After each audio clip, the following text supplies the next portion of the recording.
नमस्कार आप सभी के लिए। ये आज आपका 3 सितंबर 2020 का एडिटोरियल है जो लिखा किसने है, जयति घोष ने। बोल क्या रही हैं ये, इनका पूरा का पूरा मसला इस चीज़ पर बेस्ड है कि भाई जो कॉन्ट्रैक्शन हुआ है हमारी इकोनॉमी का, वो साथ ही साथ जो कर्व जो है मतलब बढ़ गया है हमारी उसका कोविड-19 का, उन सब चीज़ों के रिगार्डिंग उन मिला जुला कटाक्ष और साथ ही साथ कुछ इन्होंने सुझाव भी दिए हैं, तो वो ये पूरे के पूरे अपने एडिटोरियल में बात कर रही हैं। Well though out policy can reverse the result of incompetent, the onus is on the centre to spend now.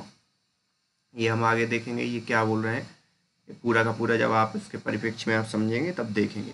Generally इन्होंने इंट्रोडक्शन में क्या कहा है, नाउ इट इज़ ऑफिशियल। ये एक ऑफिशियल चीज़ हो गई है या ऑफिशियल बात हो गई है। पहले जो यहाँ वहाँ से लोग या जो विशेषज्ञ बात करते थे, अब ये एक ऑफिशियल बात हो गई है। क्या ऑफिशियल बात हो गई है? India has manage to become the global leader. India ने खुद को मैनेज किया है और ग्लोबल लीडर बनने के लिए। किस फॉर्म में? In the number of new daily cases of कोविड-19। मतलब कोविड-19 की जो केसेस हैं उसमें जो प्रतिदिन के जो केस हैं उसमें इंडिया क्या हो गया है, नंबर 1 हो गया है। And the worst performing of all major economy during the pandemic so far. और जितनी भी बड़ी बड़ी इकोनॉमी हैं उनमें सबसे ज़्यादा खराब करने का रिकॉर्ड भी बना लिया है। How did we manage this double feat? और हम इन सबको कैसे मैनेज करेंगे, मतलब मैनेज किया था। फीट मतलब होता है आपका कमाल। Not through act of God but because of the incompetence and apathy of our current leadership. इनका ये कहना है कि हमने ये करतब कैसे किया, तो इसका सीधा सा कारण ये है कि ना कि कोई act of God. Act of God आपको मालूम होगा 2-3 दिन पहले जब स्टेट से हमारी जो फाइनेंस मिनिस्टर है उन्होंने कहा था कि आप आरबीआई से लोन ले लो, क्योंकि इस कंडीशन में ये एक्ट ऑफ गॉड है। और ये उन्होंने वर्ड अनाउंस किया था, तो आप कई एडिटोरियल में कई जगह इस चीज़ का आप उल्लेख सुन सकते हो, कई खबरों में। तो ये एक प्रकार से कटाक्ष कर रही हैं कि ना कि एक्ट ऑफ गॉड बल्कि इनकॉम्पिटेंस, मतलब हमारी जो प्रेजेंट गवर्नमेंट है उसकी अक्षमता, और अपैथी मतलब उसकी उदासीनता का परिणाम है कि ये सब हमारे यहाँ हो रहा है। Data on declining the estimate 24% of GDP contraction in April June 2020 compared to the previous year is worse performance among G20 economy and even compared to the South Asian country। और जो हमारा 24% का जो कॉन्ट्रैक्शन देखा गया है या recently जो डेटा आए हैं अप्रैल जून के तिमाही में, वो प्रीवियस ईयर के रिगार्डिंग तो सबसे ज़्यादा बुरे हैं G20 इकोनॉमी है या G20 देश हैं उनके बीच में। और जो साउथ एशियन जो कंट्री है उनमें भी बहुत बुरा है। But these numbers are likely under estimated because they are based on information from the formal or organise sector extrapolated to information unorganised activity. तो ये जो आंकड़े हैं बड़े ही कम प्रतीत हो रहे हैं। क्यों क्यों कम प्रतीत हो रहे हैं? क्योंकि जो इनफॉर्मल सेक्टर है उसको तो इसमें इंक्लूड किया ही नहीं गया। The actual declining in probably worse, और हो सकता है प्रोबेबली या मुख्य रूप से क्या होगा, वर्स हो सकता है जो वास्तविक जो डिक्लाइन हुआ होगा। Physical indicator such as the index industrial production declined by more than 20%, but ground report indicate that unorganized manufacturing declined by much more. Many micro, small and medium enterprises in manufacturing and service are still closed or functioning at a small fraction of their capacity। तो जो यहाँ पर क्या जो physical indicator क्या show कर रहे हैं कि यहाँ पे जो मैन्युफैक्चरिंग सेक्टर या इंडस्ट्रियल जो प्रोडक्शन में है वो कितना डिक्लाइन होगा, 20%। लेकिन जो अगर वास्तविकता में देखा जाए तो माइक्रो स्मॉल और जो मीडियम उद्योग हैं उन्होंने या तो अपनी सर्विस क्या कर दी है, बंद कर दी है, या उनका जो प्रोडक्शन हो रहा है बहुत ही कम पैमाने पर हो रहा है। तो ये भी हो सकता है वर्ष होगा, मतलब इसकी भी जो हालात हैं वो बहुत ख़राब होंगे। Wage income are falling more sharply than GDP because of the combination of employment declining and falling wage rate. तो जो वेज की इनकम है, मतलब वेज इनकम है या जो भी है, तो वो डिक्लाइन हो रही है। क्यों डिक्लाइन हो रही है? सीधी सी बात है, जो एम्प्लॉयर है वो या तो ये बोल रहे हैं कि आप या तो जॉब छोड़ दो या कम पैसों में आप मान जाओ, तो सीधी सी बात है वो भी डिक्लाइन हो रही है। फिर क्या है, there is other bad news in GDP data. दूसरी बैड न्यूज़ है भाई जीडीपी डेटा में क्या, every sector other than agriculture declining sharply specially the more employment intensive sector. जहाँ पे ज़्यादा एम्प्लॉयमेंट आ रहे थे, सिर्फ एग्रीकल्चर फील्ड को छोड़ दिया जाए तो पूरे के पूरे सेक्टर क्या हो रहे हैं, डिक्लाइन हो रहे हैं। The good rabi harvest and very good monsoon provided some respite in agriculture but with income down farm prices are unlikely to revive and ensure sufficient return for cultivator over the year। अब ये क्या है कि जो रबी की जो फसल है, अच्छी बरसात और अच्छी व्यवस्था या अच्छे मानसून के कारण अच्छी तो हो गई है नो डाउट, लेकिन क्या हो रहा है, जब डिक्लाइन हो रहा है इनकम में लोगों की, तो जो कल्टीवेटर या जो फार्मर्स हैं उनका जो रिटर्न मिलना चाहिए, जितने अमाउंट में रिटर्न मिलना चाहिए था, वो हो सकता है ना मिले, क्योंकि फसल अच्छी हुई है लेकिन रिटर्न अच्छा ना मिले तो फिर वही नुकसान हो जाएगा। मतलब जब वो बेचने जाएंगे तो उसका दाम उनके अकॉर्डिंग या उनके जो इन्वेस्टमेंट है उनके अकॉर्डिंग ना मिले। Government consumption expenditure increased by 60% over the same period in the previous year, but since total investment fell drastically around half, it is likely that public investment also fell। तो यहाँ पे क्या है, government का जो expenditure है वो तो बड़ा है, कितना 16% तक, लेकिन जो उसी के सेम पीरियड या समकालीन देखा जाए तो उनका जो इन्वेस्टमेंट है पब्लिक चीज़ों पर, जैसे कुछ होता है ना कि एजुकेशन पॉलिसी बनाना, कहीं पर कुछ भवन निर्माण करना, सड़क बनाना, तो उन सब चीज़ों में क्या हुआ है, एकदम हाफ हो गया है वो इन्वेस्टमेंट, और उसके हाफ होने से क्या हो गया, पब्लिक इन्वेस्टमेंट फेल हो गया है, मतलब गिरेगा। सीधी बात है, पब्लिक इन्वेस्टमेंट गिरेगा तो लोगों की रोजगार और एक पूरी की पूरी चेन प्रभावित होगी। And gross value added in public administration defence and other service fell by more than 10%। जो ग्रॉस वैल्यू एडेड है, पब्लिक एडमिनिस्ट्रेशन हुआ, डिफेंस का और अदर, वो भी 10% तक क्या हो गया, गिर गया है।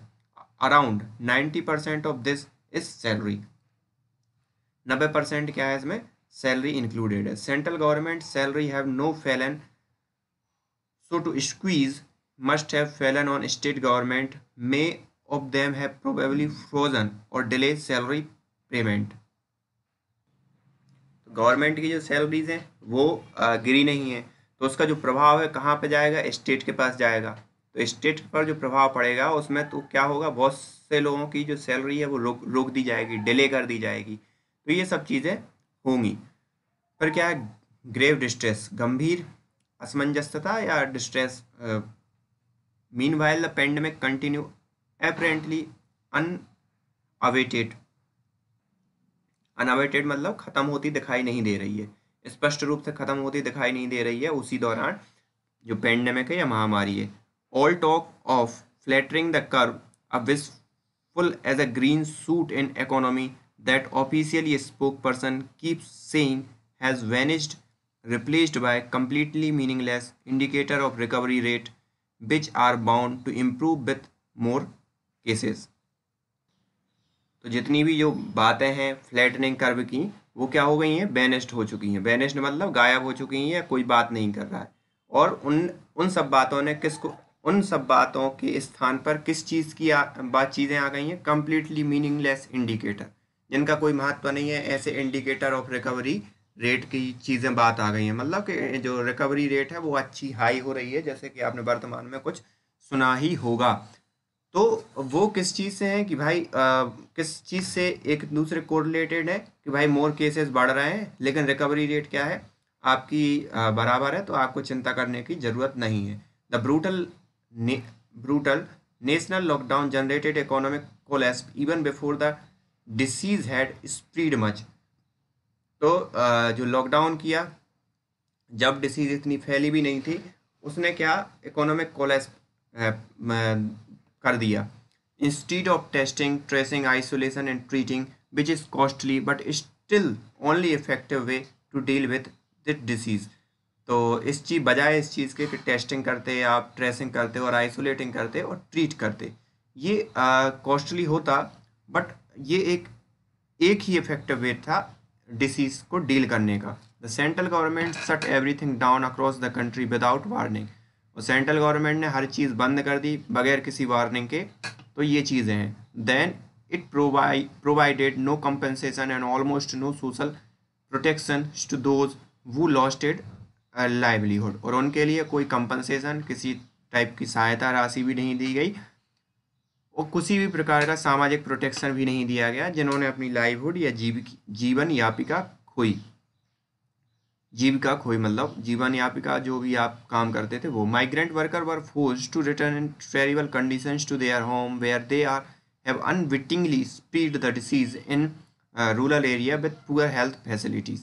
और जो माइग्रेंट वर्कर हैं उनको फोर्सफुली क्या किया गया था कि आप घर जाओ, और जिस कारण क्या हुआ कि वो यहाँ से कोविड-19 ले गए, और कहाँ ले गए, गाँव में, जहाँ पर जो हेल्थ फैसिलिटी है उतनी अच्छी नहीं है। Working people have been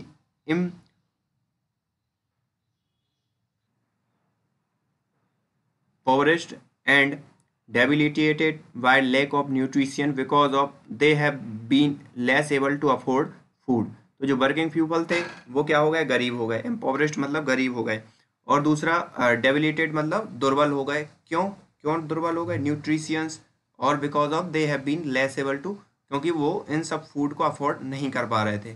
now they are being told to go back to work even as the risk of disease has grown exponentially. और अब उनसे ये कहा जा रहा है कि आप काम पे जाइए, जबकि जो डिसीज़ है उसका प्रभाव क्या हो रहा है, बढ़ ही रहा है कंटिन्यूसली। फिर क्या है, what is more terrifying is that this is still just a beginning. और यहाँ पे एक टेरिफाइंग चीज़ ये है कि ये तो सिर्फ शुरुआत है। There is a little reason to believe that this awful trajectory will be halted unless there is a major change in government strategy on both health and economy।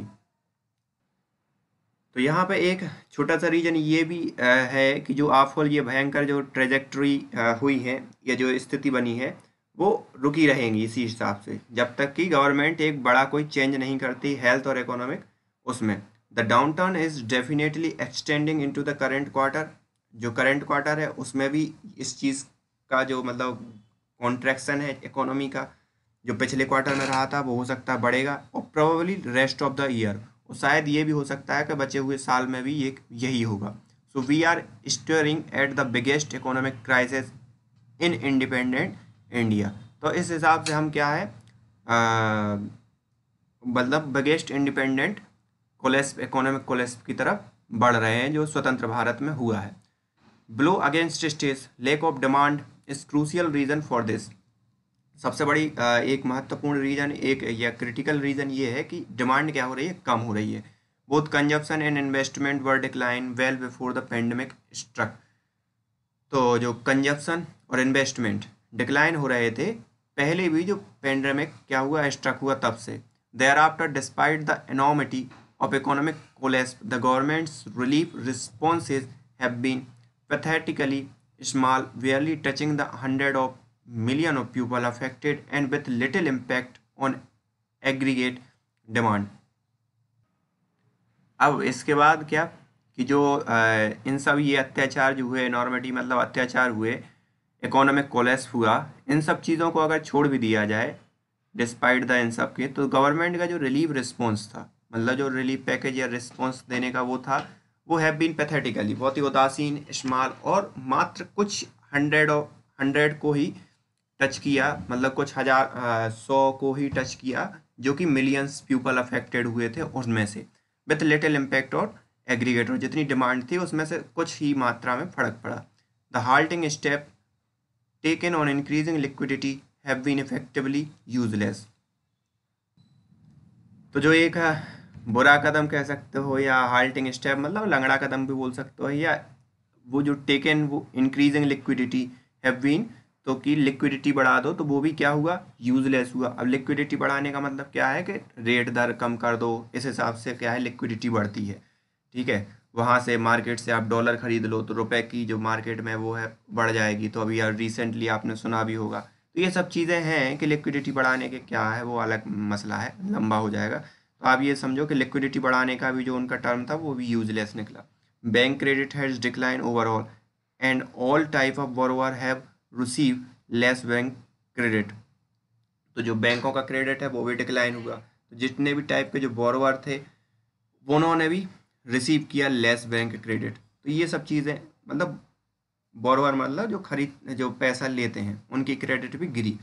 Most disgraceful treatment has been state government, और सबसे बड़ा जो treatment हुआ state government के प्रति। Despite the centralise imposition of National Disaster Management Act, there was almost no coordination। तो जब disaster management act लागू किया गया तो उस समय भी कोई कोऑर्डिनेशन नहीं था। State government have been forced to do all heavy lifting of dealing with health crisis and economic impact of pandemic on their own, even as Central has denied them resources to do this effectively। तो state को उनके ही हाल पे छोड़ दिया कि भाई आप ही खुद इनसे चीज़ों से क्या करो, डील करो और इनको ओवरकम करो। जबकि सेंटर ने यहाँ तक जो रिसोर्सफुल जो वो था मतलब उनके लिए उसके लिए भी डिनाई कर दिया जो राज्य सरकारों को देने के लिए। ये रिसेंटली जो अभी जजमेंट फाइनेंस मिनिस्टर का एक्ट ऑफ गॉड वाला मसला है उससे ले रही हैं। The central is even denying the state their legal due of goods and service compensation. Centre ने ये भी डिनाई कर दिया कि वो जो गुड एंड सर्विस का जो सेस है वो भी देने से भी मना कर दिया। This reneging of a contractual promise could spell end of what has been a poorly conceived, badly planned and worse implemented GST। तो जो इस हिसाब से छोड़ देना या इनकार कर देना, रीगनिंग मतलब इनकार कर देना, छोड़ देना, और कॉन्ट्रेक्चुअल प्रोमिस जो कॉन्ट्रेक्चुअल मतलब एक कॉन्ट्रैक्ट पे जो प्रोमिस किया गया था, could spell the end of what has been poorly conceived. तो इसको इस हिसाब से स्पेल किया या समझा जा सकता है कि जो प्रॉमिस किया गया था, ठीक है, वो बहुत ही badly planned and worse implemented था जीएसटी का, कि मतलब उस समय प्रॉमिस कर दिया और अब आप क्या कर रहे हो, मना कर रहे हो। फिर क्या है, the consequences of this stickiness will be felt directly by citizen. और ये जो है इसके जो परिणाम हैं वो डायरेक्टली किसके द्वारा फील किए जाएंगे, सिटीजन के द्वारा। Most state government front ended their expenditure for entire year to deal with crisis and are now running out of money. तो बहुत सी ऐसी गवर्नमेंट हैं जो उनका जो तो फ्रंट जो उनका एक्सपेंडिचर है वो क्या हो गया, ख़त्म हो गया है पूरे के पूरे ईयर के लिए, और डील करेंगे वो इस क्राइसिस के कि उनके पास मनी नहीं है पूरे के पूरे state government. Unlike centre they faced hard budget constant and gave up their revenue raising power of GST. तो सेंटर क्या है, सेंटर के पास जीएसटी है तो वो मतलब वहाँ से क्या कर लेंगे, मतलब रेज करेंगे मनी को। They are now being told to borrow money when it uncertain how they will repay. और उनसे ये कहा जा रहा है कि आप बोरो कर लो स्टेट गवर्नमेंट से, जबकि ये अनिश्चित है वो कैसे पे करेंगे इस सब चीज़ों को। So this is going to affect their spending of rest of the year and people will feel result in reduce basic service. और इस सब चीज़ों से क्या होगा कि जो राज्य सरकार है वो क्या करेंगी, कम स्पेंड करेंगी, और कम स्पेंड करेंगी तो उन सब चीज़ों का क्या अफेक्ट पड़ेगा जो नॉर्मल पीपल है उन पर भी। रोल आउट ऑफ फीजल पैकेज, जो मौद्रिक जो पैकेज दिया गया था उन सब चीज़ों को। None of this was necessary or God given and could have been averted with a right policy। और यहाँ पे कोई भी गॉड गिवन जैसे एक्ट ऑफ गॉड उन्होंने कहा था ये पूरे के पूरे चीज़ को वहीं भुना रही हैं, could have been averted with right policies। तो इसे मतलब टाला जा सकता था, averted मतलब टाला जा सकता था एक राइट पॉलिसी के through. Even now this terrible trend can be reversed. और अभी के लिए भी ये मतलब जो टेरिबल जो ट्रेंड है वो रिवर्स हो सकता है। The central government must immediately provide large fiscal package including following pay the state government they are pending GST compensation due to the provide more resource in additional to deal with pandemic and effect universalized the public distribution system and provided free food grain for least next 6 months to anyone who need it।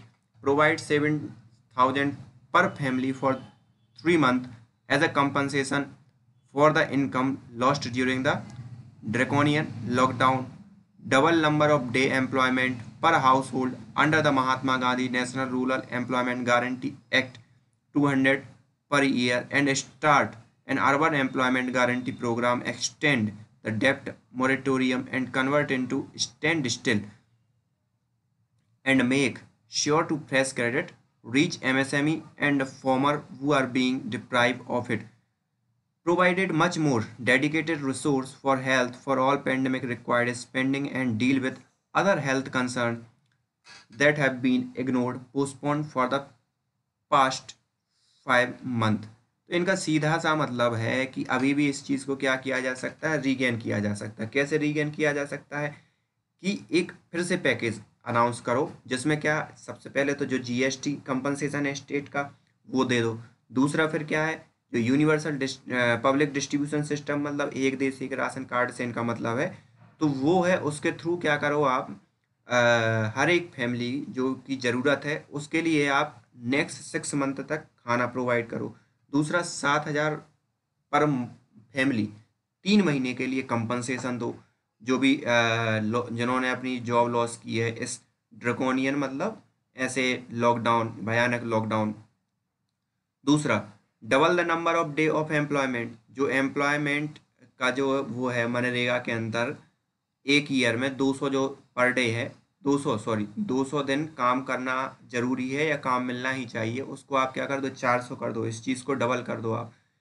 और जो डेप्ट moratorium जो convert into stand still without requiring payment that period, तो जो मतलब EMI वाले लोग हैं उनके लिए आप इंटरेस्ट फ्री कर दो कुछ समय के लिए। और most dedicated resource for health, जितने भी हेल्थ जो हैं रिगार्डिंग जो हैं उन जो 5 महीने से पोस्टपोन किए जा रहे हैं, उन सब चीज़ों को भी स्टार्ट कर दो। तो ये सब चीज़ें क्या होंगी, हेल्प करेंगी। फिर क्या है, फोकस ऑन इकोनॉमी, मतलब उन सब चीज़ों को करने से आपको क्या है, फ़ायदा होगा। Focus on economy, this will cost money for sure but not doing this will be even more costly for this economy and the people. तो ये सब करने के लिए सीधी सी बात है, मनी तो ज़रूरत है, रिक्वायर्ड रहेगी, वो मतलब एक नेसेसरी थिंग है। लेकिन अगर आपने ये नहीं किया तो उससे क्या होगा, वो ज़्यादा कॉस्टली होगा दोनों के लिए, जो इकोनॉमी है उसके लिए भी और जो पीपल्स हैं उनके लिए भी। Not spending now will push economy into deeper hole, reducing income therefore also tax and creating a bigger fiscal deficit even with lower spending. और अगर आपने ये नहीं किया तो जो स्पेंड करने की क्षमता जैसे ही कम होगी तो जो इकोनॉमी है बहुत डीपर उसमें चली जाएगी, इनकम और जो टैक्स हैं क्रिएटिंग बिगर फीजल डेफिसिट, जो बहुत ही बड़ा फीजल डेफिसिट क्रिएट होगा, और लोअर स्पेंडिंग होगी। For now this increase in expenditure can be paid for bye centre borrowing from reserve bank of India. तो जो भी जो एक्सपेंडिचर इंक्रीज होगा वो किसको, मतलब रिजर्व बैंक दे, किसको, स्टेट को दे। इनका सीधा सा मतलब है कि जो केंद्र सरकार बोरो करे रिजर्व बैंक से, ना कि स्टेट गवर्नमेंट। जबकि अभी केंद्र सरकार ने ये कहा है कि स्टेट गवर्नमेंट रिजर्व बैंक से क्या करें, बोरो कर ले। तो इसका अपोजिट इन्होंने कहा है, दिस विल नॉट। और इन्होंने ये भी दिया है कि पूरी की पूरी जो वर्ल्ड की गवर्नमेंट है वो इसी टाइप की व्यवस्था कर रही है। This will not be inflationary, मतलब मुद्रास्फीति या मुद्रा का प्रसार, as long as essential supply are maintained because demand is currently low. और ये नहीं होगा कि इन्फ्लेशनरी के मुद्रा का प्रसार होगा जब तक कि आवश्यक रूप से सप्लाई मेंटेन नहीं होती, बिकॉज क्या है, डिमांड क्या हो गई है, वर्तमान में कम हो गई है। Eventually wealth taxes and taxes on multinational corporation must be through of bold thinking and urgent action are the only way out. तो जो बाहरी या जो बाहर के जो मल्टीनेशनल कॉरपोरेशन है और जो वेल्थ टैक्सेस हैं, मतलब जो आपकी संपत्ति पर टैक्स लगाए जाते हैं, स्पेशली ये बात कर रहे हैं जो टेक जाइंट है जैसे गूगल हुआ या एप्पल हुआ है, तो इन पे भी तुरंत क्या इनके बारे में सोचना चाहिए और उनके बारे में एक बोल्ड डिसीजन, मतलब ऐसा कभी ना लिया गया हो, वो भी ज़रूरी है। तो ये पूरा का पूरा इनका एडिटोरियल था। इनकी अगर बात करें तो जयति Ghosh is a professor of economics and Jawaharlal Nehru university, new Delhi. तो आई होप आपने एंजॉय किया हो। So this is the end of today editorial. So thank you for